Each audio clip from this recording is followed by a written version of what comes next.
Welcome. Equity Podcast, Berek here.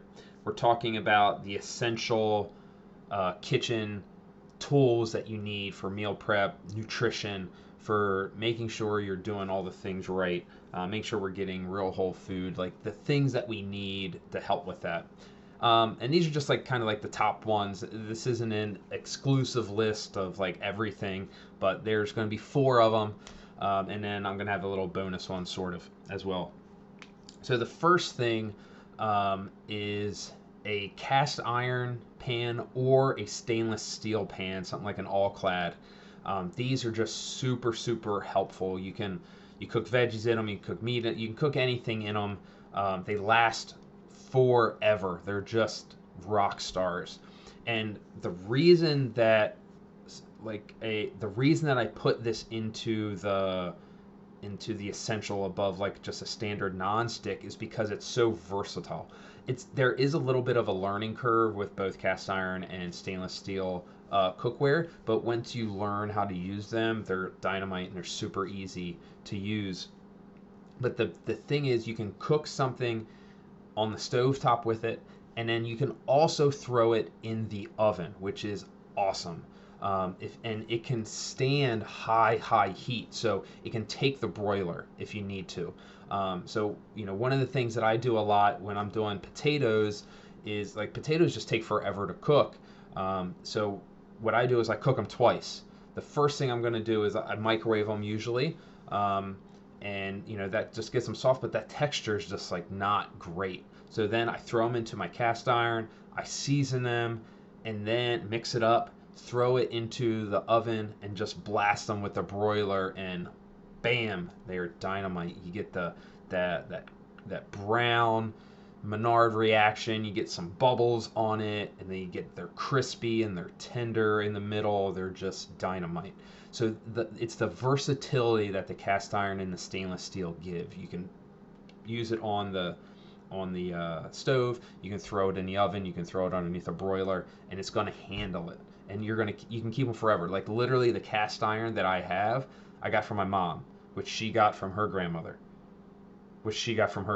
or her mom, right? So like they're like 50 years old plus. It's crazy, and they still work great. My all clad, I think I got that before we started the gym, and it looks brand new. It's amazing, really awesome. The next one, I think this one is a little bit, most people have this, is a crock pot. I actually like, we don't have a crock pot anymore. It broke. But we were very generous. A member at the gym one year gave us Instapot for Christmas, and I was actually really scared of it to start, right? Because Instapot's known for like that being a pressure cooker, but you can use it as a crock pot as well. And we've actually started using it as a pressure cooker every now and then. We don't use it a lot, but it still has that. And again, what are we talking about? Versatility. It can do so much. Crockpot. You can do rice in it. Um, you can do bone broth in it, right? You can use that pressure cooker. There's just a lot of different things, and you just set it and forget it. You put the stuff in there, click the buttons, and it's good to go. So it's really it lets you do more things. Like you can sit there and not have to worry about it and get some other stuff done. Super awesome. Crockpot, Instapot, whatever works for you. Having two probably not a terrible idea.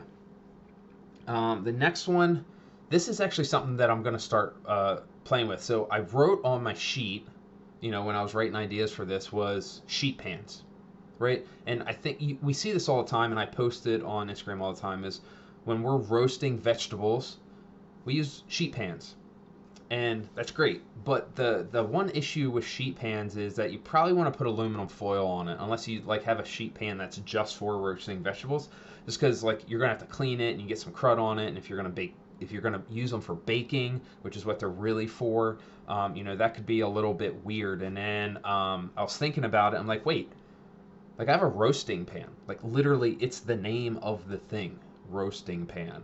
And I've cooked chicken, and I've done some pork tenderloins in there, like doing a lot of braising in that. Like roasting pans are great for braising. So again, Versatility. That's all what this list is about. So I'm going to start using my roasting pan for vegetables a little bit more, I think. And then what is my roasting pan made out of? What are roasting pans made out of? It's stainless steel. So it's kind of similar to the cast iron stainless steel one, but it's bigger, right? And it's broader and it fits into the oven, so we can get more vegetables in it than just that the cast iron or that stainless steel pan, the high edge pan.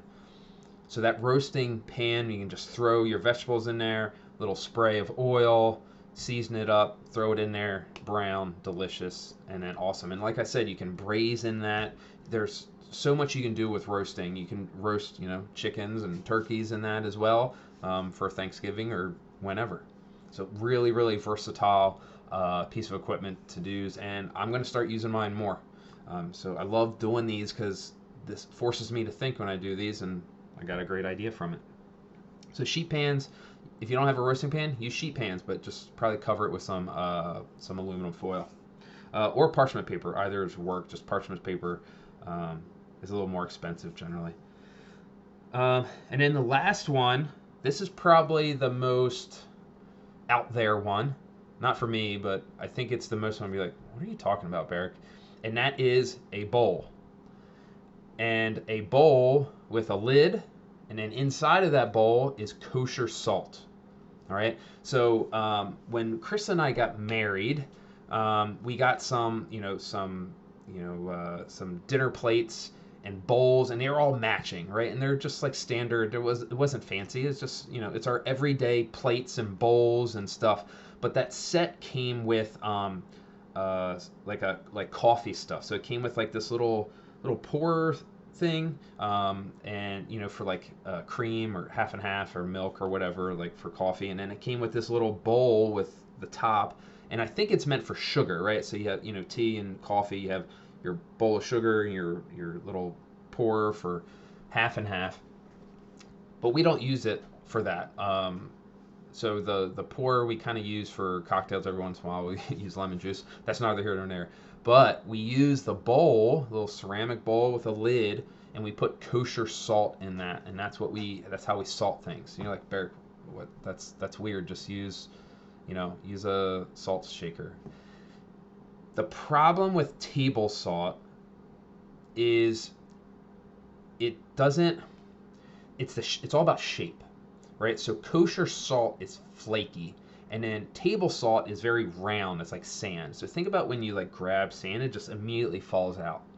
When you grab kosher salt, because it's flaky and it has all that surface area, it doesn't fall out, right? So you can take that pinch, and now you control that, right? And the shaker, can be a little all over the place. But with the kosher salt, you get more control over how you're salting your food and where's it going.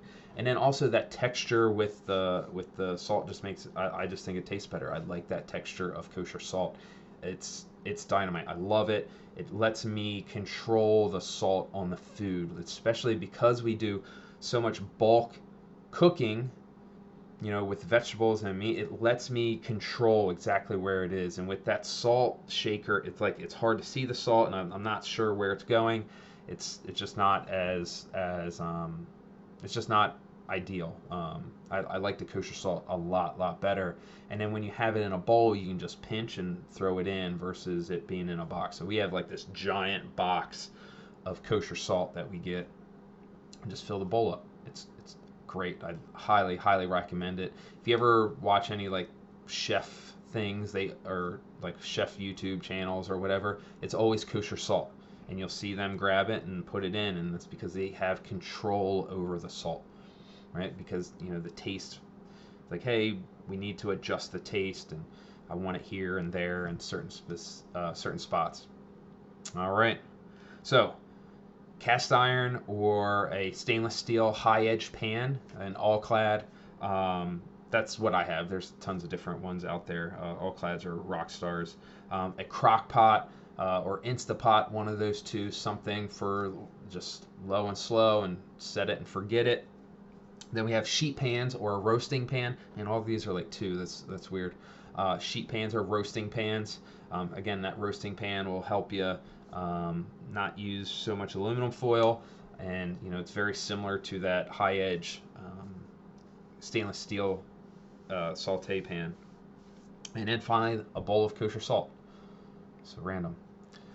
And I promised you a fifth one. And the fifth one is a cheat because you have to have this and you need it. And that is a good knife, right? Chef knife.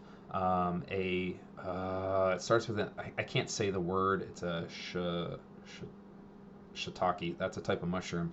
It's a chef. It's kind of like used as a chef knife, but it's a little thinner. It's a Japanese style. It has a wide blade, whereas the chef knife comes to a point and kind of comes out. But some kind of like chef based knife is super super important, and learning how to properly hone that knife. Right, when we use a knife, what happens is we have this nice edge, but when we start using it a lot, we start getting burrs. Right, we got these little edges poking out, so the edge looks like this instead of coming to a point. And we don't need to sharpen the knife; we just need to smooth out that edge, and that's what honing does. A honing steel. So you take that knife and you just go up and down the steel, and it's just realigning the blade. That's all it does. It's not sharpening it. It's just realigning. So having those two, learning how to hone properly, learning how to cut properly, learning how to hold a knife properly, super, super important. Get a nice knife, and there's really high quality, cheaper knives like Victoriox. They have a really nice chef knife that's very affordable. That's a great place to start. Let me know what are your kitchen essentials? What's that gadget that you really want, or that piece of gear that you really need when you do your meal prep and your nutrition? Like, hey, I gotta have this thing. Let me know. And I hope this was helpful. If you think it might help somebody else, share it with them. Like I said, comment, let me know what your go-to gadgets are. I would love to hear it. I'm always looking to try something else out. Thank you so much for listening and taking the time. I appreciate it. Cheers. Invest in yourself.